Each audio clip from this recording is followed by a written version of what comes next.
ठीक है, आप देखो स्क्रीन पे इंटेलेक्चुअल प्रॉपर्टी आ रहा होगा। अंजलि आ रहा है स्क्रीन पे? Yes sir. यस सर, आ रहा है। चलिए ठीक है, पिछली क्लास में स्टूडेंट्स हम लोगों ने जो है स्टार्टअप्स का पढ़ा था कि जो स्टार्टअप होता है वो बहुत ही इंपॉर्टेंट है, और इंडिया गवर्नमेंट ने स्टार्टअप की स्कीम बनाई है जिसके अंदर कोई भी पर्सन अपनी खुद की बिजनेस स्टार्ट कर सकता है। उसके लिए गवर्नमेंट बहुत सारा सपोर्ट देने के लिए तैयार है। जैसे कि शुरू के 3 साल पे जो है उसके टैक्स को एग्जेम्प्ट किया गया है, उसको टैक्स नहीं देना पड़ेगा। और भी बहुत सारी फैसिलिटीज उसको दी हैं, लोन प्रोवाइड करेगी गवर्नमेंट को। अगर उसका स्टार्टअप का जो प्रोजेक्ट है अच्छा लगा, आइडिया अच्छी लगी, तो उसको एक तरह से मदद करेगी और फाइनेंसिंग भी करेगी।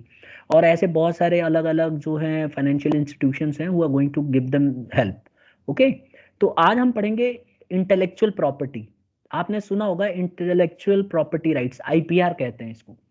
क्या होता है, कोई बताएगा मुझे? इंटेलेक्चुअल प्रॉपर्टी राइट्स अकाउंट्स में ये टर्म यूज हुई है एक बार। इंटेलेक्चुअल प्रॉपर्टी राइट्स, इंटेलेक्ट क्या होता है? इंटेलेक्ट क्या होता है? बुद्धिमत्ता, आपके दिमाग में, मतलब इंटेलिजेंस को बोलते हैं, राइट? तो जब भी कोई आपके दिमाग में कोई आइडिया आती है तो उस आइडिया की वजह से आप बहुत सारा पैसा कमा सकते हो, वो आपके लिए एसेट है। जैसे मान लो आपके दिमाग में कोई आइडिया आई और उसके वजह से आपने कोई नई चीज का इन्वेंशन कर दिया, तो ये इंटेलेक्चुअल राइट होना चाहिए। इंटेलेक्चुअल प्रॉपर्टी है ना, ये आपने सोचा है, किसी और ने तो सोचा नहीं है। जैसे एग्जाम्पल के तौर पे आपने कोई चीज का इन्वेंशन कर दिया, तो अगर आपने कोई चीज का इन्वेंशन किया तो उसमें आपका दिमाग लगा ना, दूसरे अगर उसको चुरा के बनाने लगे तो फिर तो आपके साथ नाइंसाफी है। आपके साथ अच्छे से ट्रीट नहीं किया जा रहा है, फिर आपने अपना इतना दिमाग लगाया, आइडियाज लेके आए, आपका सब जीरो हो जाएगा। क्योंकि फिर अगले दिन से कोई और भी बना के चोरी करके बेचना शुरू कर देगा। तो इसीलिए स्टूडेंट्स, इन सब से बचने के लिए इंटेलेक्चुअल प्रॉपर्टी के राइट्स दिए जाते हैं गवर्नमेंट ऑफ इंडिया की तरफ से, और पूरे वर्ल्ड में इसकी अथॉरिटी होती है। जैसे वर्ल्ड ट्रेड, डब्ल्यूटीओ में भी इसकी संस्था है, और इसके ऊपर अलग से प्रोविजंस बनाए गए हैं हर कंट्री के अंदर। खास करके इंडिया में आपको मैं बताऊं तो इसके ऑफिसेस होते हैं जहां पे आप जाके अपने आइडियाज को रजिस्टर करवा सकते हो, ट्रेडमार्क ले सकते हो, कॉपीराइट ले सकते हो।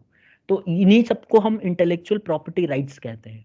कि कोई भी चीज जो हमारा इंटेलेक्ट यानी कि हमारे दिमाग की वजह से उपज आई हो या इन्वेंशन हुई हो, तो हम उसको उसका राइट ले सकते हैं।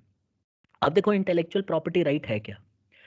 कह रहा है intellectual property is a category of property that includes intangible creation of human intellect. इसमें क्या होता है स्टूडेंट्स कि इंटेलेक्चुअल प्रॉपर्टी जो है एक ऐसी प्रॉपर्टी है जो इंटेंजिबल है, मतलब दिखाई नहीं देती। अब जैसे मान लो मेरे दिमाग में, अब जैसे सपोज करो कोरोना फैला हुआ है, ठीक है, वायरस। अब सब इसकी दवाइयां बना रहे हैं, और घर में बैठे बैठे किसी के दिमाग में आया कि भाई 3-4 जड़ी बूटी लो, सीधा मिला के बना दो, और एकदम हिट हो गई, जैसे रामदेव बाबा ने अनाउंस किया था, और वो तो खैर उल्टा पड़ गया वो। मान लो ऐसे आपने कोई चीज इन्वेंट कर दिया और वो जड़ी बूटी देने से वाकई में लोगों की बीमारियां ठीक होने लग गई हैं, है ना? कोरोना मान लो एकदम गायब होने लग गया वाकई में, मतलब कुछ आपने ऐसा फॉर्मूला ढूंढ निकाला, कुछ भी हो सकता है। 4-5 जड़ी बूटी ली, जंगली घास पेड़ पौधे से निकाले कहीं से, और पीस के दे दिया, लो भाई पी लो इसको जूस में डाल के। पता चला कोरोना ही गायब हो गया, यानी कि दवाई का काम कर गई। तो ये आपकी क्रिएशन है, तो इसके लिए आपको राइट ले सकते हो इसका, कि इसके इसके वजह से जितनी भी कमाई होगी वो मेरे नाम पे मिलेगी। तो आपको गवर्नमेंट लाइसेंस दे देगी, आपको उसका कॉपीराइट मिल जाएगा कि ठीक है, उसका मतलब आपको इंटेलेक्चुअल प्रॉपर्टी राइट्स दे दिए जाएंगे कि ठीक है इस काम को आप संभालो, और इसके बदले आपकी अच्छी खासी कमाई होगी। लेकिन इसमें बहुत सारे रूल्स बनाए गए हैं, ऐसा नहीं है कि आप इंटेलेक्चुअल राइट पूरी जिंदगी भर के लिए ले सकते हो। इसमें भी अलग अलग कैटेगरी हैं। जैसे मान लो आपने कोई बुक लिख दी, और उस बुक में बहुत सारा, मतलब सपोज करो आपने बिजनेस स्टडीज की बेहतरीन बुक बनाई, सब कुछ मतलब बहुत अच्छे से एग्जाम्पल दे दे के, और काफी मेहनत से आपने सारा चीज उसमें लिखा है, तो आप इसका जो है कॉपीराइट ले सकते हो, क्योंकि ये आपका इंटेलेक्चुअल प्रॉपर्टी है। आपने ये दिमाग में क्रिएशन की है, और आपने बड़ा मेहनत करके सोच समझ के इसको बनाया है, तो आपका हक बनता है इस बुक के ऊपर। तो इसमें आपको जो है राइट मिल जाएगा। तो इसके लिए आपको कॉपीराइट जाके लेना पड़ेगा ऑफिस में। अब दिल्ली में अगर देखो तो कॉपीराइट इसका आईटीआर ऑफिस है, ठीक है, आईपीआर ऑफिस है दिल्ली में, वहां से आप कॉपीराइट ले सकते हो। मुंबई में इसका हेड ऑफिस है, वहां से ले सकते हो। तो ये कॉपीराइट्स लिए जा सकते हैं। अब देखो नीचे देखो लिखा हुआ है कि the most prominent types of intellectual property are, क्या क्या है? Trade secrets. ट्रेडिंग करने का कोई सीक्रेट हो आपके पास, वो होता है। कॉपीराइट्स होते हैं, पेटेंट्स होते हैं, ट्रेडमार्क्स होते हैं। ये आपने कई चीजें बार बार आपने अक्सर सुना होगा। तो यही आपके जो है आईपीआर यानी इंटेलेक्चुअल प्रॉपर्टी राइट्स हैं। आई होप यहाँ तक क्लियर हो गया होगा सबको। किसी बच्चे को पूछना है इंटेलेक्चुअल प्रॉपर्टी राइट्स को लेके कुछ?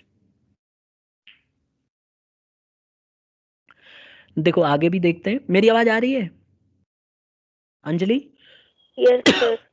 ठीक है, अब देखो और इसमें समझते हैं। कह रहा ऑल यस इन्वेंशंस, ठीक है, all inventions begin with an idea. Mute कर लो सभी। कह रहे जितने भी इन्वेंशंस होते हैं ना, ये किसी ना किसी आइडिया से होते हैं।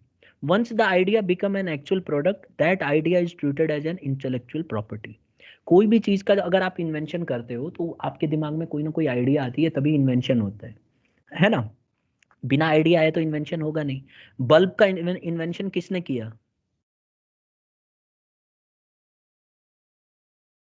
Class? Thomas Edison. Thomas Alva Edison. ठीक है, तो उन्होंने, थॉमस एल्वा एडिसन ने कितने इन्वेंशंस किए हैं बेटा? वैसे ही रफली बता दो, पता है? सर एक स्टीम भी किया है नहीं, बस सर। बस मैं तो सोच रहा था कि 1000 से भी ज्यादा पेटेंट करा रखे हैं उन्होंने। पता है हमको, थॉमस एल्वा एडिसन ने 1000 से भी ज्यादा राइट्स ले रखे हैं। उनकी क्रिएशन, उनका दिमाग इतना एडवांस था, 1000 से भी ज्यादा चीजों का उन्होंने इंटेलेक्चुअल राइट्स लिया हुआ है कि ये मेरा दिमाग का आइडिया है, इसको मैं ही यूज करूंगा।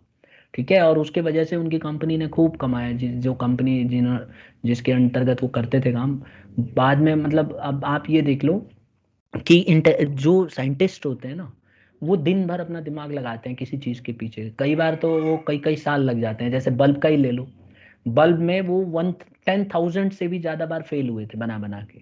10,000 बार एक्सपेरिमेंट किया, बल्ब बनाया, फिर जलाया, नहीं जला, फिर उसको किया, ऐसे करते करते बाद में बना था। कहा जाता है कि जिस बुक पे वो लिख रहे थे सब वो, कि क्या क्या बना के फेल हो रहे हैं, वो जल गई थी बाद में। तो उसके बाद भी इन्होंने बना लिया। तो इससे समझ में आता है कि ऐसे लोगों को कुछ ना कुछ राइट जरूर मिलना चाहिए, जिससे कि वो लोग उसके वजह से, जो अपनी इन्वेंशन है उसके वजह से ज्यादा कमा सकें। लेकिन ये भी तो बात सच है कि मान लो आपने कोई चीज इन्वेंट कर दिया, और अगर आप उसका राइट ले लेते हो, तो हो सकता है कि फिर एकदम तत्काल जरूरत पड़ जाए सबको। फॉर एग्जाम्पल देखो, जैसे मान लो कोई बहुत बड़ा साइंटिस्ट इसी के पीछे लगा हुआ है कि कोरोना वायरस का हम वैक्सीन बना लेंगे, ठीक है, और मान लो कि उसने अपने घर पे ही जैसा भी उसने अपना दिमाग लगा के बना लिया, और इसकी एकदम तत्काल जरूरत है। आपको पता है कि इंडिया में बहुत ज्यादा जरूरत है। सपोज करो इंडिया का ही साइंटिस्ट है, तो इंडिया तो एकदम सेकंड नंबर पे आ रही है, सबसे ज्यादा कोरोना फैला हुआ है यहाँ। तो इंडिया को बहुत ज्यादा जरूरत है, बच्चों की पढ़ाई का नुकसान हो रहा है, आप देख ही रहे हो इकोनॉमिकली कितना पीछे जा रहे हैं, कई लोगों का रोजगार छीन रहे हैं। तो इंडियन गवर्नमेंट उसको बोल सकती है कि ठीक है भाई, तू लाइसेंस दे और लोगों को, और उसको कंपनी, बहुत सारे कंपनियों को बोल देगी कि आप आके लाइसेंस लीजिए इस आदमी से। ठीक है, और आप उसके लिए मना नहीं कर सकते। ऐसे नहीं है कि आप बोलोगे नहीं नहीं मैं ही बनाऊंगा, अरे भाई कितना बना लोगे आप? तो इसीलिए कंपनियां तो आएंगी उसमें। तो कंपनियों को ऐसे तत्काल समय पे कंपनियों को राइट दिया जा सकता है। इसके अलावा आपकी मर्जी चलेगी। अगर मान लो ऐसी इमरजेंसी वाली सिचुएशन नहीं है, तो ऐसे में आपके पास राइट है। अगर आप इसका कॉपी राइट करा लेते हो, या फिर यूं कहो इंटेलेक्चुअल प्रॉपर्टी राइट्स का क्लेम कर लेते हो ऑफिस में जाके, अपने आइडिया के बारे में जाके फॉर्मूला बता देते हो, और वहां से आप सर्टिफिकेट ले लेते हो, तो ऐसे में आपके पास पावर होती है कि आप कितने लोगों को लाइसेंस देना चाहते हो, और कितना कमाना चाहते हो, क्या प्राइस रखना चाहते हो अपने उस प्रोडक्ट की, वो आपको डिसाइड करना होगा। तो आ गया समझ में? जितने इन्वेंशंस होते हैं वो किसी न किसी आइडिया से आते हैं, और यही आइडिया एक दिन जाके प्रोडक्ट बन जाती है, और यही प्रोडक्ट को हम लोग इंटेलेक्चुअल प्रॉपर्टी कहते हैं। आई होप सबको क्लियर हो गया होगा।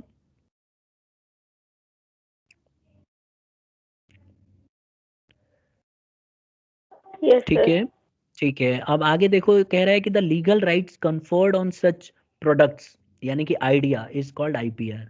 तो यही लीगल राइट्स जो आपके उस प्रोडक्ट के ऊपर, जो आपकी आइडिया की क्रिएशन है, उसी को हम लोग इंटेलेक्चुअल प्रॉपर्टी राइट्स कहते हैं। ठीक है, तो अगली बार से कोई भी आपसे पूछे कि इंटेलेक्चुअल प्रॉपर्टी राइट्स क्या होता है, तो आप कह सकते हो कि इंटेलेक्चुअल प्रॉपर्टी राइट्स वो आइडिया है या वो प्रोडक्ट है जिसका हम लोगों ने लीगल राइट लिया हुआ है। लीगल यानी कि कानूनी अधिकार है हमारे पास उसका, और उसको सिर्फ हम ही इस्तेमाल कर सकते हैं। और अगर कोई दूसरा इस्तेमाल करेगा तो हम उसको सजा दिलवा सकते हैं, उससे कंपनसेशन ले सकते हैं, उसके ऊपर स्यू कर सकते हैं केस। तो इसको बोलते हैं intellectual property rights. It is allowed to a person by the government authority, he or she can rent, give or sell it to others. और जिसके पास भी इसका लाइसेंस होगा, जिस व्यक्ति ने इसको राइट लिया होगा गवर्नमेंट से, उसके पास ये पावर आ जाती है कि वो किराए पे दे सकता है। किराए का देने का मतलब है कि अपनी आइडिया को बेच सकता है, ठीक है। और इसी तरह से उससे वो बहुत सारा कमा सकता है, दूसरे को लाइसेंस दे सकता है कि चल ये है मेरा फॉर्मूला, ये ले और इस फॉर्मूले को इस्तेमाल करके और तू खूब सारा कमा और इसका इतना परसेंट मुझे दे देना। तो इस तरह से होता है। Is it clear?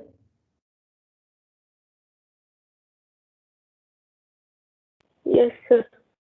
अब देखो इंटेलेक्चुअल प्रॉपर्टी जो है ना, इसको हम दो कैटेगरी में बांट सकते हैं बेटा। एक तो है इंडस्ट्रियल प्रॉपर्टीज और एक है कॉपीराइट्स, ठीक है। अब देखो इसको बहुत समझने वाली चीज़ है। इंटेलेक्चुअल प्रॉपर्टी को हम दो हिस्सों में बांट सकते हैं, यानी कि दो कैटेगरी में इसको बांटा जा सकता है। इंडस्ट्रियल प्रॉपर्टीज में अगर आप देखो तो ट्रेडमार्क्स, ठीक है, या इंडस्ट्रियल डिजाइन होती हैं। अब आप सामने स्क्रीन पे आप देख सकते हो कि यहाँ पे इंडस्ट्रियल प्रॉपर्टीज का मैंने कुछ फोटोग्राफ्स लगा रखे हैं जिससे कि आपको अंडरस्टैंडिंग अच्छी हो जाए। जैसे आप देखो ट्रेडमार्क, तो आपने सुना होगा कई बार ट्रेडमार्क्स करा रखे होते हैं हम लोग।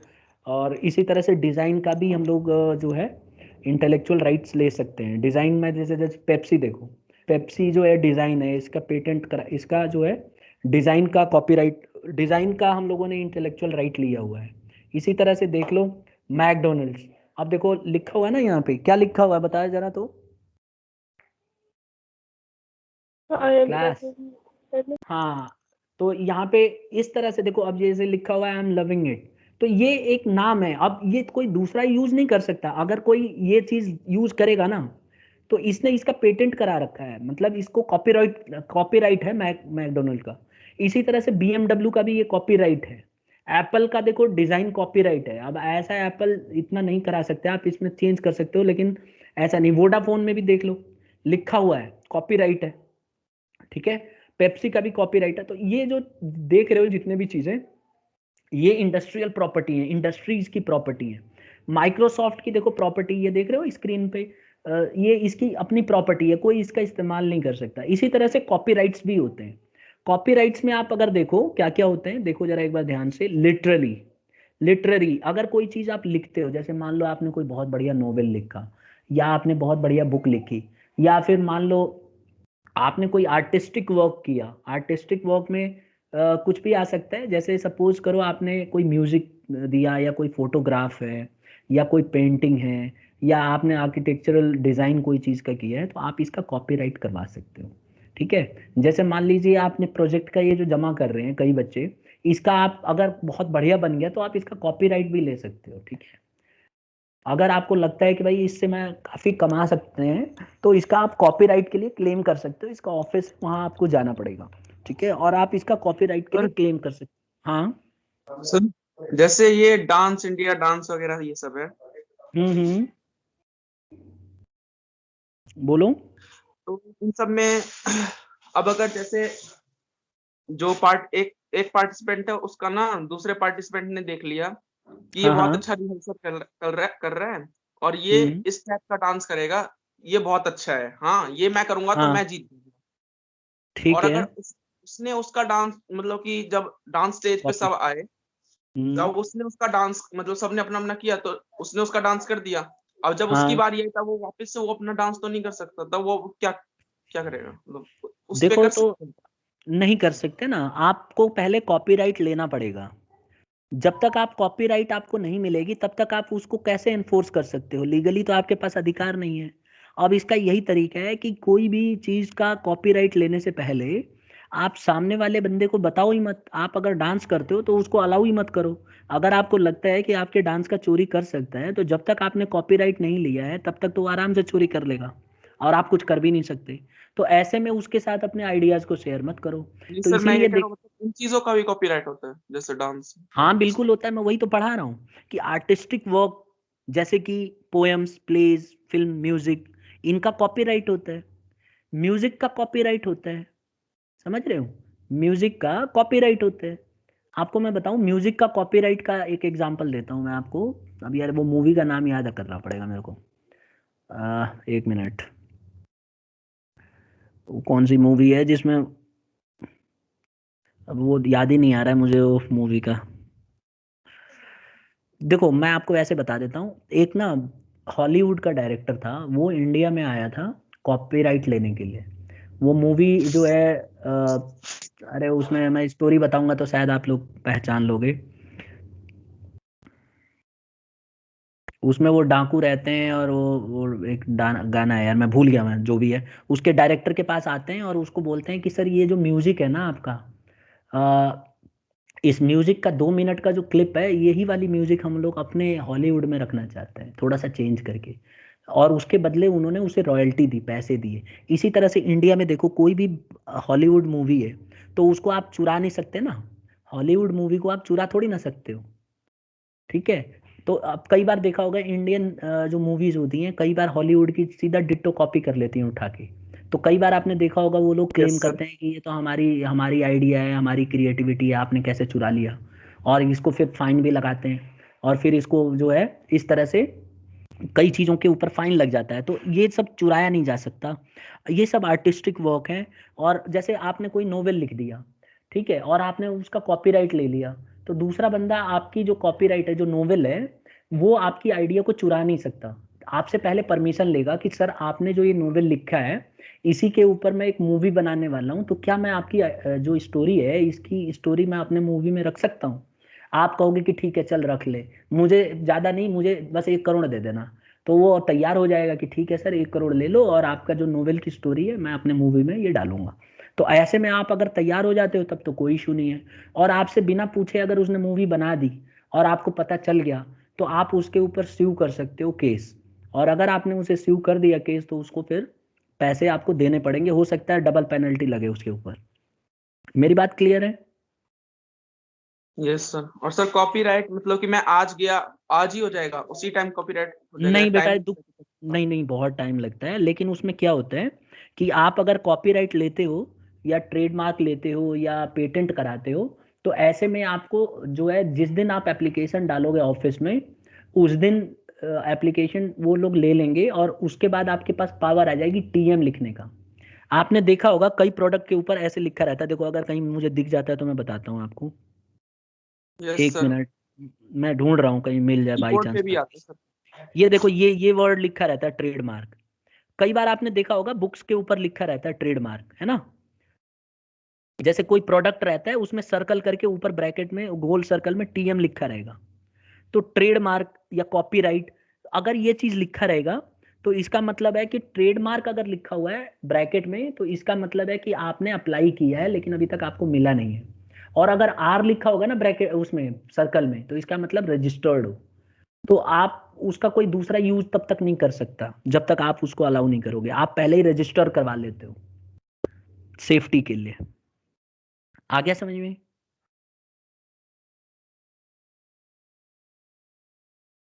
और सर फिर इन दोनों में फर्क क्या है? इन दोनों में फर्क ये है, देखो इस तरह से लिखा रहेगा, मैं बना के दिखा देता हूँ। मान कॉपीराइट लो और जैसे, रजिस्टर्ड। हाँ जी, मान लो जैसे ये है, तो यहाँ पे ऐसे लिखा रहेगा टीएम, ऐसे लिखा रहेगा ट्रेडमार्क, ऐसे सर्कल लिखा रहेगा, देखा होगा आपने। और एक लिखा रहता है ऐसे आर। अगर टीएम लिखा हुआ है, इसका मतलब आपने एप्लीकेशन दे रखा है ऑफिस में। जैसे आपने मान लो यहाँ पे आपने एप्लीकेशन दिया, और 2 साल, वैसे इंडिया का रूल ये है कि करीब करीब 2 साल लग जाते हैं बेटा पेटेंट मिलने में।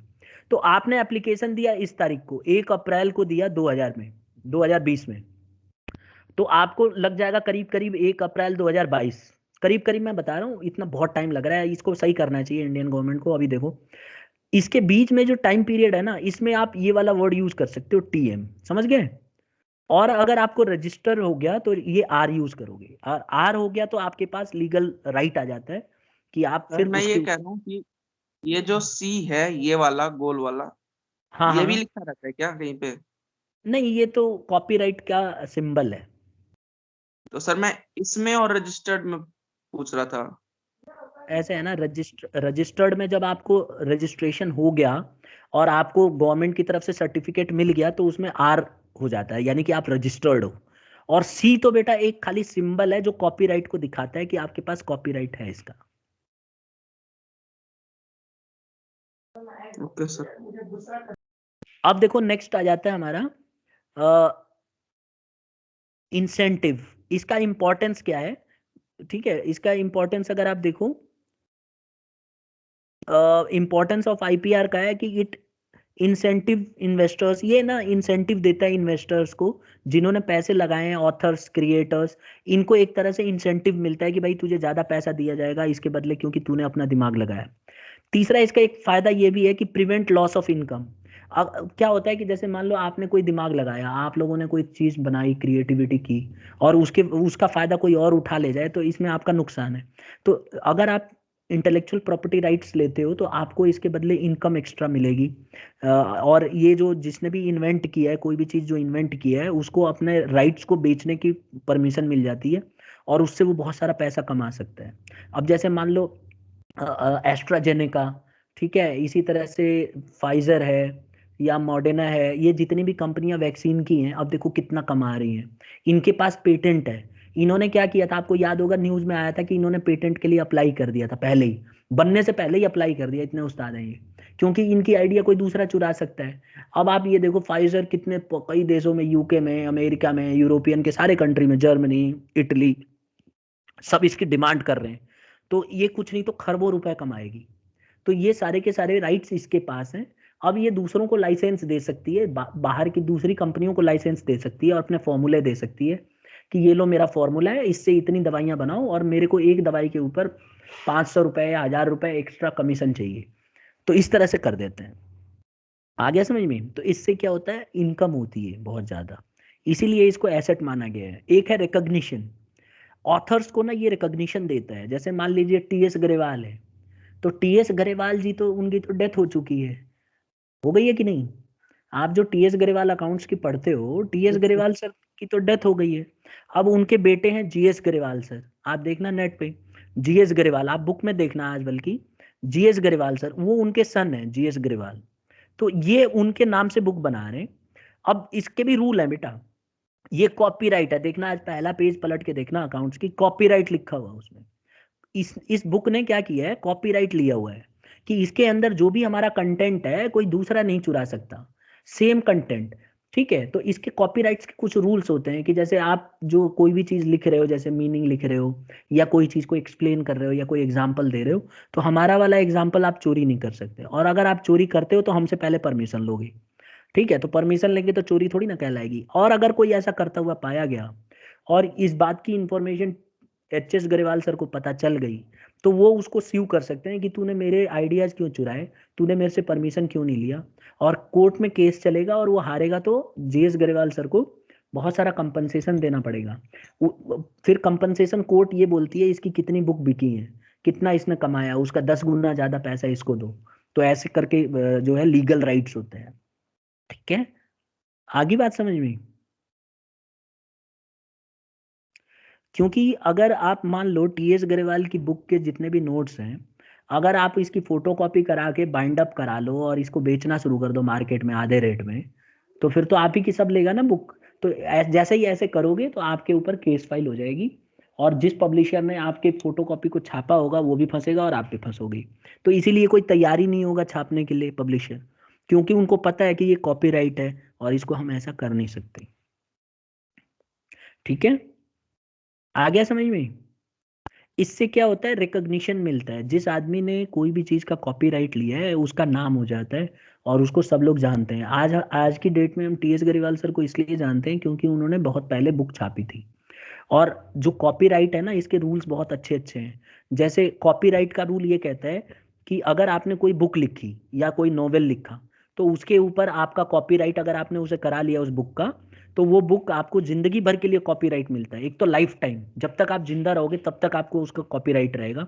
और उसके मरने के बाद जो उसका ऑथर, जैसी उसकी डेथ होगी, तो उसके बाद 60 साल तक, 60 ईयर्स तक उसका जो लीगल हेयर है, यानी कि उसका बेटा या बेटी, उसके नाम से वो बुक को और बेच सकते हैं। Am I clear to everybody? Sir हाँ, एनसीईआरटी का भी कॉपीराइट हो रखा होता है। हाँ बिल्कुल, एनसीईआरटी का भी कॉपीराइट कराया होगा। तो सर ये RS अग्रवाल जो होता है मतलब कि मैथ्स की जो राइटर RS है, अग्रवाल है, ऑथर है, ऑथर, हाँ। तो सर वो जो बुक आती है उसमें तो NCERT के सारे क्वेश्चन दे रखे होते हैं एग्जाम्पल में डाल के। बेटा वो लिखा रहता है ना कि एनसीईआरटी क्वेश्चंस, वो तो आपको प्रैक्टिस के लिए दिया रहता है ना। देखो राइट्स में भी, कॉपीराइट में भी बहुत रूल है। कॉपीराइट कराते समय आपको, जैसे एनसीईआरटी है, ये पब्लिक डोमेन के लिए होती है, आप इसका कहीं भी इस्तेमाल कर सकते हो, आपको नेट पे भी क्वेश्चन डाउनलोड कर सकते हो। तो जो पढ़ने की चीज़ है, जो समझने की चीज़ है, स्टूडेंट्स को नॉलेज देने की चीज़ है, इसमें कॉपीराइट्स में कुछ रूल्स बनाए गए हैं। जैसे अगर आप इसके क्वेश्चन ऐड करना चाहते हो तो आप इसको ऐड कर सकते हो, लेकिन एज इट इज नहीं लिख सकते। एज इट इज का मतलब है कि आप पूरी की पूरी बुक ही छाप दो अपनी बुक में, ऐसा नहीं कर सकते। ऐसे नहीं कर सकते कि एनसीईआरटी का पूरा प्रिंट आउट लेके और अपने टीएस गरेवाल वाले ने अलग से लिख दिया कि एनसीईआरटी बुक और ऐसे करके, फिर एनसीईआरटी क्लेम करेगी कि ये क्या कर रहे हो आप। एनसीईआरटी ये कहती है कि आप हमारे क्वेश्चन को चोरी कर सकते हो और उससे परमिशन लेके करते हो, तो वो उससे परमिशन लेता है ऑथर, कि एनसीईआरटी से परमिशन लेगा अगर कॉपीराइट है उसका। इसीलिए हर बुक में कॉपीराइट पहले लिखा रहता है, तो पहले उससे बात करेगा कि भाई मैं ये क्वेश्चन डालना चाहता हूँ, और वो उसको परमिशन देता है और बदले में थोड़े से चार्जेस लेता है। Am I clear to you? जैसे yes. Together with sample paper आता है, उसमें एनसीईआरटी के सारे क्वेश्चंस आते हैं 12th में, तो वो उसने उससे परमिशन लिया है, उसके बदले कई लाख रुपए दिए होंगे एनसीईआरटी को, तब जाके वो क्वेश्चन लेता है। और जो पब्लिक डोमेन में है उसको आप यूज कर सकते हो कभी भी। तो बहुत सारे कॉम्प्लिकेटेड रूल्स हैं इसमें, ठीक है। तो इंपॉर्टेंस क्या है आईपीआर की? Path breaking invention, incentive, help to prevent loss of income और रिकॉग्निशन, तो ये सब मिलते हैं। अब हम आ जाते हैं टाइप्स ऑफ इंटेलेक्चुअल प्रॉपर्टीज। देखिए इंटेलेक्चुअल प्रॉपर्टी के राइट्स क्या है। एक तो है टाइप्स, पहला है कॉपीराइट, ठीक है। अभी हमने डिस्कस किया था कि it is a right not to not copy conferred upon creators of literary, artistic, music, sound, recordings, films, ठीक है, फोटोग्राफ्स एक्सेट्रा। अब आप देखो, ये अगर आप फोटो ध्यान से देखो तो आप कहोगे कि सर ये बिना मतलब में क्यों रख दिया आपने यहाँ पे? कोई पहचान रहा है ये क्या चीज़ है? बताइए तो।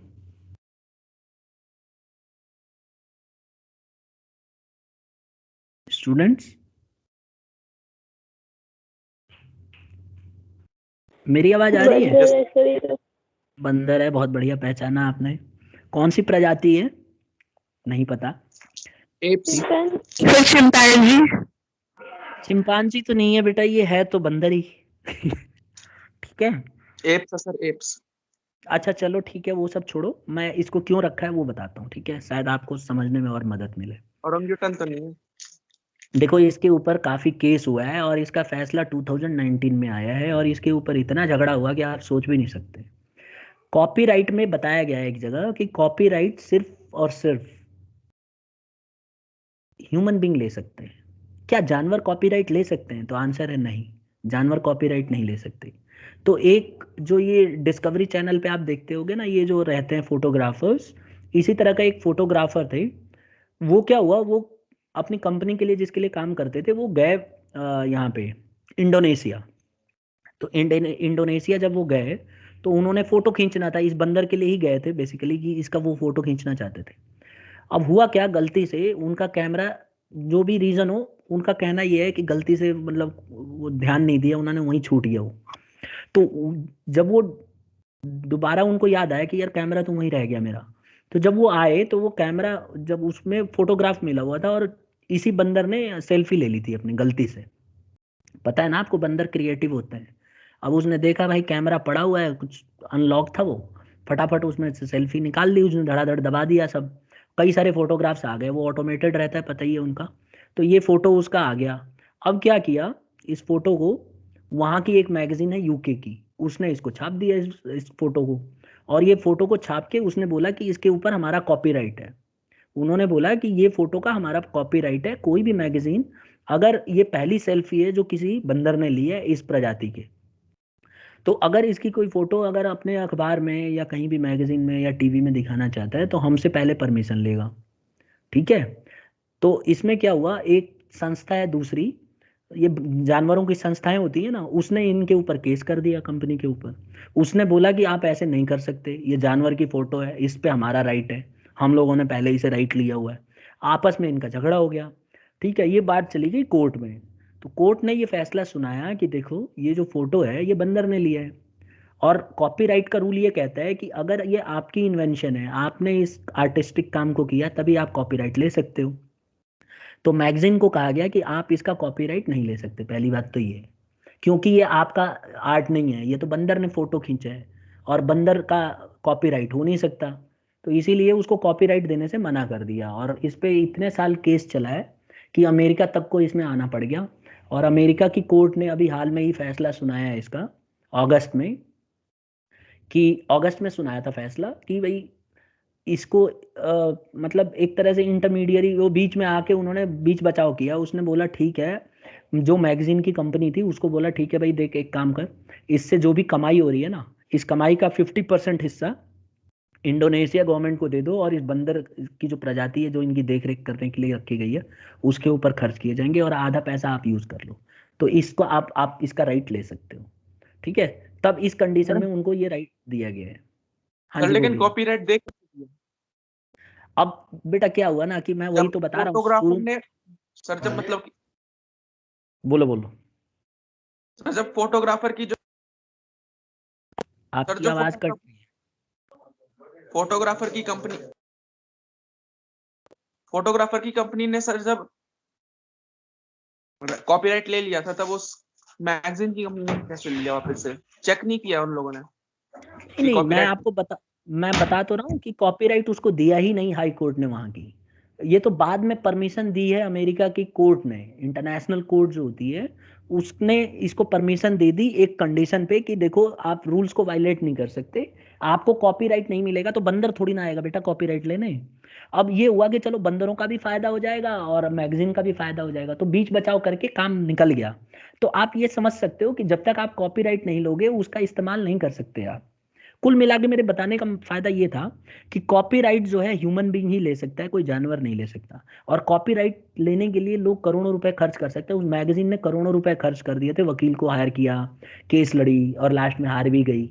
वो तो अब उसको परमिशन मिली है कि ठीक है अगर आप आधा पैसा इस संस्था को दे दो जो इसकी देख रेख कर रही है इस जानवर की, काफी मतलब ये वाला जो प्रजाति का बंदर है ना ये खत्म होता जा रहा है, तो इसके इसके देख रेख में अगर ये पैसा खर्च होगा तब हम आपको अलाउ कर सकते हैं। एक कंडीशन ग्राउंड पे दे दिया, और इसीलिए ये न्यूज में रहा, नहीं तो मैं इतना एग्जांपल क्यों बता रहा होता आपको। कॉपीराइट क्या है? It is a right not to copy. ये एक ऐसा राइट है जो कॉपी करने के लिए मना करता है। कोई किसी ने अपना क्रिएटिव दिमाग लगाया हो लिटरेसी के ऊपर, आर्टिस्टिक के ऊपर, म्यूजिक के ऊपर, साउंड के ऊपर, तो उसका कॉपीराइट वो ले सकता है, और दूसरा उसका यूज करने के लिए उससे परमिशन ले लेगा। ठीक है, वो मूवी जो मैं बता रहा था ना यार, वो मूवी में क्या है, एक तो हीरोइन का ही नाम भूल गया मैं। बहुत मतलब चलो छोड़ो। ठीक है, कॉपीराइट औरों ने भी ले रखा है। मैं आपको अगर बताऊं, सचिन तेंदुलकर ने कॉपीराइट ले रखा है। अब वैसे तो उसका अभी खत्म हो गया कॉपीराइट, सचिन तेंदुलकर ने कॉपीराइट लिया हुआ है। पता है क्या लिया हुआ है? सचिन रमेश तेंदुलकर, SRT, ये कॉपीराइट लिया था सचिन तेंदुलकर ने कि SRT का इस्तेमाल सिर्फ मैं ही कर सकता हूँ और कोई नहीं कर सकता। और अभी दिसंबर में इसका खत्म हुआ है ये कॉपीराइट। ठीक है, अभी 2020 में ही खत्म हुआ है। कॉपीराइट लेने के में 20 साल इसका एक टाइम लिमिट होता है, उसके बाद कॉपीराइट खत्म हो जाता है। ठीक है, इसी तरह से शाहरुख खान ने भी कॉपीराइट लिया हुआ है। शाहरुख खान का कॉपीराइट क्या है बताओ, गेस करो। SRK। SRK। ये सब तुम लोगों को पता है, SRK है। सर जिसका जैसे अगर इसका SRT है तो उसका SRK होना चाहिए। ठीक है, ठीक है, SRK है शाहरुख खान। इसने ये बोला, शाहरुख खान का ये कहना था कि भाई मेरे नाम से बहुत सारे एकेडमी खोल रहे हैं ये इसकी लोगों को सिखाने की, एक्टिंग की, और जो कि गलत है। तो इसने क्या किया, SRK जो है इसने कॉपीराइट ले लिया है और इसके पास वो राइट आ गया है। अब ये क्या करता है कि इसने केस कर दिया उन लोगों के ऊपर जो इसके नाम से एक्टिंग मैक्टिंग करा रहे थे। तो अब इसके पास अधिकार आ गया, अब इसके पास से कोई लाइसेंस लेगा तभी ये अलाउ करेगा, अदरवाइज नहीं करेगा। तो इसी तरह से अक्षय कुमार ने भी ले रखा है, बताओ क्या? अक्की। क्या? पता नहीं सर, नहीं पता। किसी को पता है? गैस कर सकते हो, तुक्का लगाने में माहिर हो आप लोग। कौन कर रहा है गैस? एक ही। नहीं, मूवी के नाम से रखा है, चलो क्लू दे रहा हूं। मोहरा। ना, 2-3 मूवी उस नाम से बना रखी है उसने। पेटेंट है खिलाड़ी। क्या है? खिलाड़ी। अजीब सा लग रहा है ना? सही तो है सर। नहीं मतलब आपको अजीब लग रहा होगा कि यार ये क्या मतलब है, ये सब क्या कॉपीराइट लिया है। तो उसने खिलाड़ी का कॉपीराइट लिया है। आपको याद होगा खिलाड़ियों का खिलाड़ी, सबसे बड़ा खिलाड़ी, खतरों का खिलाड़ी।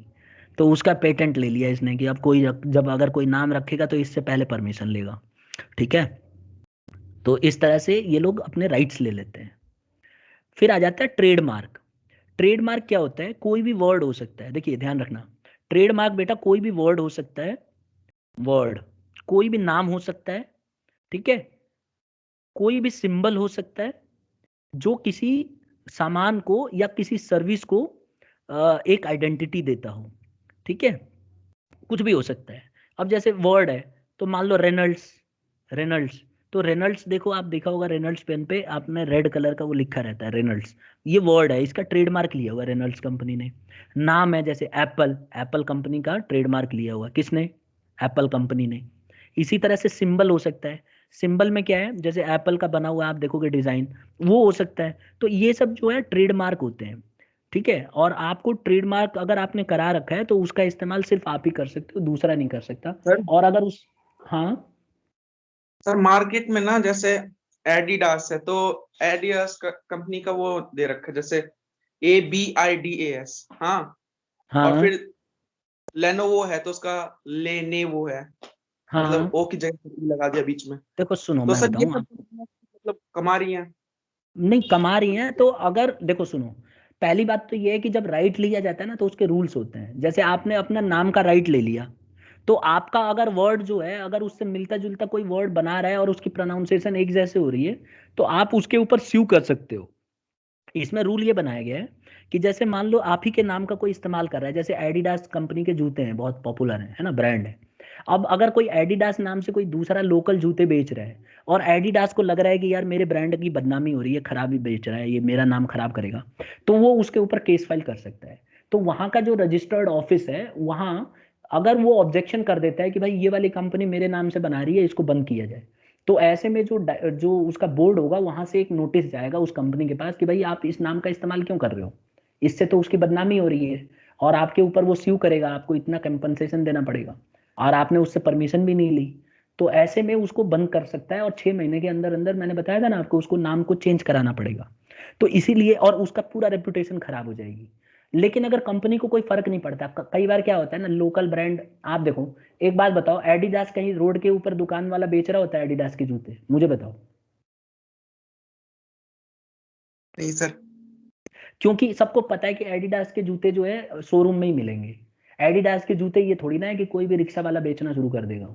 और इसी तरह से निविया के और ये सब जूते थोड़ी ना बाहर मिलेंगे, इनके तो रजिस्टर्ड वो होते हैं, दुकान होती है, और वहीं पे इनके होलसेल वो होता है। मतलब आपको कभी भी ब्रांडेड सामान खरीदना है तो एप्पल के फोन आपको ठेले पे थोड़ी ना मिलेंगे कि कोई भी राह चलते आपको बेच के चला जाएगा। तो अगर कोई एप्पल का लगा के और चप्पल बेच रहा है तो उससे एप्पल कंपनी को कोई फर्क नहीं पड़ेगा। एप्पल कंपनी बोलेगी यार चप्पल बेच रहा है, सबको पता है, हम लोग चप्पल बनाते ही नहीं, बेचने दो, फालतू में इनके सर कौन हो। अब इनके नाम का फायदा कोई और उठा रहा है। लेकिन लोकल ब्रांड है बेटा, अगर एप्पल कंपनी को लगता है कि भाई साहब ये बहुत बड़ी कंपनी है चप्पल की और ये नाम हमारा खराब करेगी, तब उसके ऊपर केस स्यू कर सकती है, और उसको अपना नाम चेंज करना पड़ेगा। और नहीं नहीं चेंज करेगी 6 महीने के अंदर तो करोड़ों रुपए का क्लेम करेगा। और पता है ना तुम्हें एप्पल कंपनी वाले कितने बदमाश हैं, फिर वो कोर्ट में केस जीत जाएंगे तो उसकी हालत खराब कर देंगे। ठीक है, यस अब सर। देखो, to register the trademark you can visit, ये नोट कर लो। अगर आपको ट्रेडमार्क करना हो कोई भी चीज का, अगर आपको ट्रेडमार्क करना हो तो ये आपके लिए रखा गया है स्पेशल, www.ip india.nic.in, यहाँ पे आप जाके अपना कोई भी प्रोडक्ट का ट्रेडमार्क करवा सकते हो। इसके लिए आपको पैसे देने पड़ते हैं, ये ध्यान रख लेना, फ्री की सेवा नहीं है, ठीक है। और दूसरी बात, आपने जो प्रोडक्ट बनाया है या जो ट्रेडमार्क दे रहे हो ये यूनिक होना चाहिए। पता लगा पहले ही किसी ने लेके बैठा हुआ कोई ट्रेडमार्क, तो जब एप्लीकेशन लेके जाओगे तो आपको पता चलता है कि भाई ये तो पहले ही किसी ने ट्रेडमार्क लिया हुआ है। तो इसीलिए जब आप रजिस्टर कराने के लिए जाओगे तब पता चलता है कि ये है कि नहीं है पहले से। ज्योग्राफिकल इंडिकेशंस, देखिए ज्योग्राफिकल इंडिकेशंस में क्या होता है, it is an identification which identifies agricultural natural manufactured products originating from definite geographical territory. कई बार क्या होता है, एक पर्टिकुलर टेरिटरी का एक सामान होता है, जैसे Kashmiri pashmina woollen shawl use कर रहा है कोई अपनी क्लास का बच्चा? कश्मीरी पश्मीना वुलन शॉल बहुत महंगी आती है बेटा, ये मतलब बहुत गर्म करती हैं और ये बहुत डिमांड है विदेशों में। तो ये एक पर्टिकुलर एरिया की है, तो इसका भी इंटेलेक्चुअल प्रॉपर्टी राइट है। अगर कोई इसको दूसरी जगह कोई बेचेगा तो वो फंस जाएगा।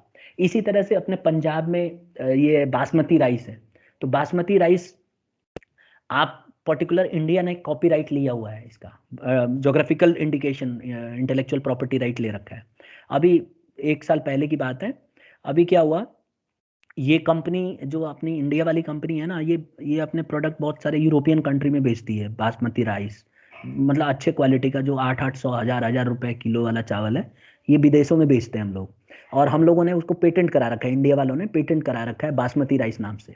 अभी क्या हुआ, अमेरिका की एक कंपनी है बासमती राइस नाम से, वहां पे उसने अपना सामान बेचना शुरू कर दिया। इसने केस स्यू कर दिया उसके ऊपर। जैसी केस स्यू किया, केस जीत गई तो कई हजार करोड़ रुपए देने पड़े उस कंपनी को, इंडियन कंपनी को, बासमती वालों को। तो बासमती वालों ने यही बोला, भाई साहब ये तो हमारा नाम है ना, हमारे नाम से मिलता जुलता नाम क्यों रखा आपने, नाम हटाओ। एक तो उसे नाम भी हटाना पड़ा, केस हारा, उसका पैसा भी देना पड़ा, और कोर्ट ने ऑर्डर भी दे दिया कि 3 साल तक तो यहाँ पे बेचेगा भी नहीं सामान। तो इस तरह के रेस्ट्रिक्शंस लगा देते हैं। आ गया समझ में?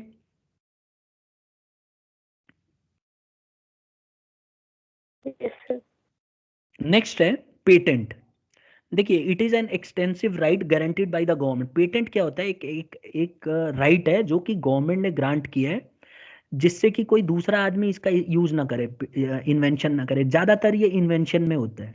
अगर कोई चीज आप इन्वेंट कर लेते हो, खोज कर लेते हो, तो आपको उसका पेटेंट राइट मिल जाता है कि इस सामान को आप ही बेच सकते हो, दूसरा नहीं बेच सकता। जैसे मैंने वैक्सीन वाले केस में बताया कि अगर आपने कोई वैक्सीन को इन्वेंट कर दिया तो आप उसका पेटेंट करा सकते हो। पेटेंट कराने का भी वही तरीका है, आपको जाना पड़ेगा, अपने आइडिया को देना पड़ेगा, फॉर्मूला बताना पड़ेगा, और अगर आपने उसे पेटेंट करा लिया और आपको राइट मिल गया तो फिर आपके अलावा और कोई उसको नहीं बेच सकता। हाँ, इमरजेंसी के केस में सरकार ने प्रोविजन बना रखा है, खास करके इंडियन गवर्नमेंट ने, कि अगर कोई इमरजेंसी आती है, जैसे कोरोना आया हुआ और आपने कोई इन्वेंशन कर दिया और अब आप नखड़े दिखा रहे हो, कह रहे हो कि नहीं ये मेरी आइडिया, मैं ही बेचूंगा, तो फिर गवर्नमेंट कहेगी एक काम कर, ये 3-4 महीने के लिए हम लाइसेंस दे रहे हैं, बहुत जरूरी है, लोग मरे जा रहे हैं, तुझे अपने बेचने की पड़ी हुई है। आपके राइट को वायलेट करके, यानी कि आपके अधिकार जो कि आपने पेटेंट कराया हुआ था, उसके बाद भी सरकार बोल सकती है कि आप फलाना फलाना कंपनी को, न्यूज़पेपर में लिख देगी कि फलाना फलाना कंपनी जो भी आना चाहता है इससे आके और लाइसेंस ले सकते हो, और इसको लाइसेंस देना ही पड़ेगा, भले थोड़ा चार्ज ज्यादा ले लेकिन देना पड़ेगा। तो ऐसे में कुछ राइट्स जो है आपके इमरजेंसी के समय छीने जा सकते हैं। कल को आप बोलो राज सर आपने तो ये बोला था कि इसमें राइट मिल जाता है, तो सारा राइट हमारे पास ही है, लेकिन इमरजेंसी के सिचुएशन में ऐसा राइट छीन लिया जाता है। ठीक है, अब आ जाता है डिजाइन। देखो डिजाइन के ऊपर भी, ये भी एक टाइप ऑफ इंटेलेक्चुअल राइट है। इसमें क्या होता है, pattern that applies to article, जैसे design of a car, car का डिजाइन है तो ये आप इस पे राइट ले सकते हो। घर आपने कोई स्पेशल तरीके का बनाया जो पूरा किसी ने नहीं बनाया, आपने कोई खोपड़ी लगा दी नई टाइप की और आपने घर बना लिया, तो आपके पास उसका पेटेंट मिल जाएगा। ठीक है, उसका आपके पास डिजाइन का पेटेंट मिल जाएगा कि ये डिजाइन बिना आपसे परमिशन लिए कोई दूसरा नहीं बना सकता। तो ये होता है, लेकिन इसके लिए बड़ा मुश्किल होता है, इतना आसान भी नहीं होता है। The term of the protection of a design is valid for 10 years. ध्यान रहे स्टूडेंट्स, डिजाइन के लिए जो आपने पेटेंट लिया ये 10 साल के लिए ही होता है। ठीक है, एक और चीज बता दूं काम की चीज, which can be renewed for a further 5 year, 5 साल और आप बढ़ा सकते हो। कुल मिला के 15 साल से ज्यादा का आप कोई भी चीज का डिजाइन का राइट नहीं ले सकते। सपोज करो किसी कार ने डिजाइन बनाई, आप देख बढ़िया बढ़िया जो महंगी कार है इनकी डिजाइन देखो एकदम अलग रहता है, यूनिक रहता है। तो वो लोग अगर अपने डिजाइन का पेटेंट करा लेते हैं, मतलब कॉपीराइट ले लेते हैं, इंटेलेक्चुअल प्रॉपर्टी राइट ले लेते हैं तो उनकी डिजाइन से मिलती जुलती डिजाइन आप बना नहीं सकते। अगर बनाओगे तो कंपनी आपके ऊपर केस कर देगी। इसीलिए तो देखा होगा आपने, नहीं तो फरारी की हर कोई डिजाइन नहीं बना के कार बिक्री होती मार्केट में। हाँ सर फोन में तो एक कॉपी करने की चीजें बहुत ज्यादा देखी जाती है, मतलब जैसा फोन था एक कंपनी ने निकाला, दूसरा मतलब सेम टू सेम वैसा ही फोन किसी दूसरे कंपनी ने निकाल दिया। नहीं, अब ऐसा जैसे नहीं होता। देखो, मैं बता देता हुआवे हूँ का आपको, देखो। सर हाँ बोलो, पहले बोल लो आप। सर जैसे अभी हुआवे का फोन था एक, सेम टू हम्म, सेम वैसा ही ना, डिजाइन पीछे में कॉपी करके माइक्रोमैक्स ने डाल दिया है। तो उसने अपना माइक्रोमैक्स ने उससे परमिशन ली होगी ना, बिना परमिशन के वो अलाउ ही नहीं करेगा। माइक्रोमैक्स ने उससे परमिशन आज आप सर्च करना नेट पे कि माइक्रोमैक्स, आप देखना जरूर, अगर उसने कॉपीराइट लिया है अपने डिजाइन का, अगर उसने अपने डिजाइन को इंटेलेक्चुअल प्रॉपर्टी राइट्स में डाल रखा है, तो माइक्रोमैक्स को उससे परमिशन लेनी पड़ेगी कि भाई मैं तेरे तरह का ही फोन बना रहा हूँ, कितने रुपए लेगा, मेरे को 1 करोड़ फोन बनाने, बता कितने लेगा। तो वो बोल देगा कुछ ज्यादा नहीं लूंगा, एक काम कर, हर फोन पे 10 रुपए मेरे को दे दियो डिजाइन की वजह से। तो कितने हो गए, 10 करोड़ ले लेगा वो सीधा। और 100 रुपए लेगा अगर डिजाइन के, तो 100 करोड़ ले लेगा। तो ऐसे होता है, बात हो जाती है पहले। अब ये बात आपको थोड़ी ना बताएगी कंपनी, पहले उनसे परमिशन ली जाती है। आपको पता हो, पहले एप्पल ने, जो हम लोग लीड लगाते हैं ना, ये व्हाइट कलर की लीड का पहले उसी ने लिया था पेटेंट। उसने बोला था कि मैं इसका कलर जो है किसी और का व्हाइट नहीं रहेगा। और इतना बदमाश था, उसने कई साल तक ऐसे चलाया, कईयों को अलाउ करता था, तब लोगों को परमिशन मिलती थी कि ठीक है व्हाइट लीड बनाओ। तो ऐसे परमिशन ले सकते हैं। अब डिपेंड करता है कि वो परमिशन आपको मिलेगी कि नहीं मिलेगी। अब तुम बोल रहे हो कि मैंने कार का एक डिजाइन बना दिया, और बोल रहे हो कि ऐसी डिजाइन कोई बनाएगा ही नहीं ऊपर जाते हुए, तो ऐसे तो कभी कार बनेगी नहीं। तो इसीलिए उसकी कुछ टेक्निकल चीजों को ही आप राइट ले सकते हो, हर चीज का राइट नहीं मिलेगा। जैसे फोन में मैं आपको बता देता हूँ, आपने पूछा तो, फोन के अंदर जो सर्किट होता है ना, अंदर जो, अगर आप फोन खोलोगे तो इसके अंदर आप देखना, चिप का जो सर्किट होता है उसका पेटेंट लिया होता है कंपनियों ने। और वो 10 साल 15 साल तक का होता है, 10 साल प्लस 5। तो इसका पेटेंट होता है। अब आप कभी फोन खोल के देखना, जो अंदर का जो वो खराब फोन खोलना, ठीक है, कहीं नया वाला खोल दो, तो उसका सर्किट अलग अलग मिलेगा आपको, हुआई का सर्किट अलग मिलेगा, सैमसंग का अलग मिलेगा। जानबूझ के ऐसे कर लेते हैं कि दूसरे को नुकसान हो, बना ही ना पाए, ठीक है, और उसी की कमाई होती है इनको। इसी तरह से इंटेलेक्चुअल प्रॉपर्टी प्लांट वैरायटी के भी ऊपर भी होती है। जैसे हाइब्रिड पोटैटो आपने बना दी, राइस बना दी, है ना, पेपर्स बना दिए, तो इसके आप जो है सीड्स बना दिए, तो इसके आप कॉपीराइट ले सकते हो। मतलब कॉपीराइट मुंह से निकल रहा है, इंटेलेक्चुअल प्रॉपर्टी राइट्स ले सकते हो। अगर आप इसका इंटेलेक्चुअल प्रॉपर्टी राइट्स ले लेते हो, तो आप वाली जो ये बीज आपने खोज की है, बहुत मेहनत कर करके बनाया है, इसको कोई दूसरा चुरा नहीं सकता, ये आपके पास राइट होगा। अगर इस बीज का कोई दूसरा फॉर्मूला कोई कंपनी बनाना चाहती है, तो आपसे पहले परमिशन लेगी, आप तय करोगे कि कितना कमीशन मुझे मिलना चाहिए, तब जाके वो बनाएगी। अगर ऐसे बना के मार्केट में बेचना शुरू कर देती है, तो आप उसके ऊपर केस सू कर सकते हो कि ये मेरे से चोरी करके बना रही है और मेरे से पूछा भी नहीं, और फिर अब कोर्ट में केस चलेगा, और हार गई तो करोड़ों रुपए उसको देना पड़ सकता है। इसी तरह से सेमीकंडक्टर इंटीग्रेटेड सर्किट्स, जो मैंने आपको अभी थोड़ी देर पहले बात हो रही थी, it is use to perform electronics circuitry function. ये देखो, ये देख रहे हो, अब ये जो सर्किट का जो कनेक्शन है ना, ये इसका बहुत तगड़ा राइट लिया जाता है। इसकी वजह से दूसरी कंपनियों को उतना अच्छा प्रोडक्ट बना ही नहीं सकते हैं। आईफोन वाले करते हैं ये काम, बदमाशी, पहले खुद बना लेंगे अच्छा, उसके बाद बोल देंगे भाई साहब ये सर्किट ऐसे ऐसे नहीं जा सकता, बस। अब दूसरी कंपनी बनाती है तो उसकी क्वालिटी उतनी अच्छी नहीं आ पाती, लेकिन इसका एक टाइम पीरियड दिया गया होता है। जैसे कंप्यूटर चिप है, अब इसका भी देखो आप, इसका भी राइट लिया हुआ है। तो इस तरह से होता है। आई होप क्लियर हो गया होगा आज का टॉपिक सबको, स्टूडेंट्स। Yes sir. हाँ, अब ये जो मैं मटेरियल पढ़ा रहा हूँ, इसका मैं क्या कॉपीराइट ले सकता हूँ? नहीं सर, अच्छा, ये सर पढ़ना, सर ऐसा तो सर कोई और पढ़ा ही नहीं पाएगा। बात सही है, लेकिन इसमें थोड़े बहुत चेंजेस करके ले सकते हैं।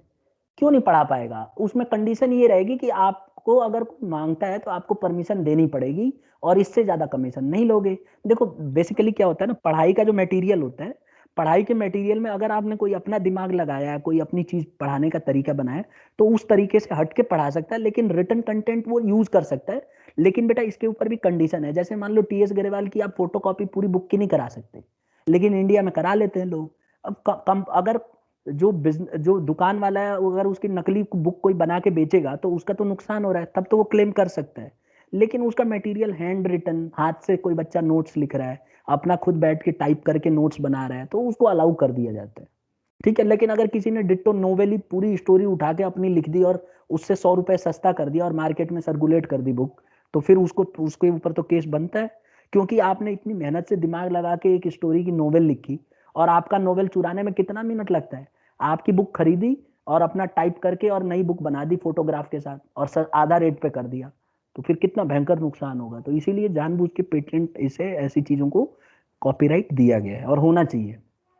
ठीक है, और मैं अपना बनाया हुआ कंटेंट, बनाया हुआ मटेरियल, जैसे मैं आपको जो पीडीएफ भेज रहा हूँ, इसका मैं कॉपीराइट करा सकता हूँ, क्यों नहीं करा सकता हूँ। अगर मैंने इसका कॉपीराइट करा दिया तो आपको मेरे से परमिशन लेनी पड़ेगी उसको यूज करने के लिए। अगर मैं ना देना चाहूँ तो मेरा चलेगी, लेकिन अगर मैंने कॉपीराइट नहीं कराया है तो आप इसको कभी भी यूज कर सकते हो, किसी को भी शेयर कर सकते हो। तो अभी तो यही कर रहे होगे। ठीक है, तो बड़े बड़े जो ऑथर्स होते हैं, राइटर्स होते हैं, वो लोग कॉपीराइट लेते हैं। मान लो कल को आप भी अगर ऑथर बनते हो या कोई स्टोरी टेलर बनते हो या स्टोरी राइटर बनते हो, तो आपकी कितनी मेहनत लगती है स्टोरी बनाने में, तो आपके पास हक है कि आप इंटेलेक्चुअल राइट उसका ले सकते हो, और लेना भी चाहिए, जिससे कि आपकी कुछ समय तक उसकी अच्छी खासी कमाई कर सको। ठीक है, चलिए ठीक है, आज इतना ही क्लोज करते हैं। वो प्रोजेक्ट आपको भेजना है, ये ध्यान रखना।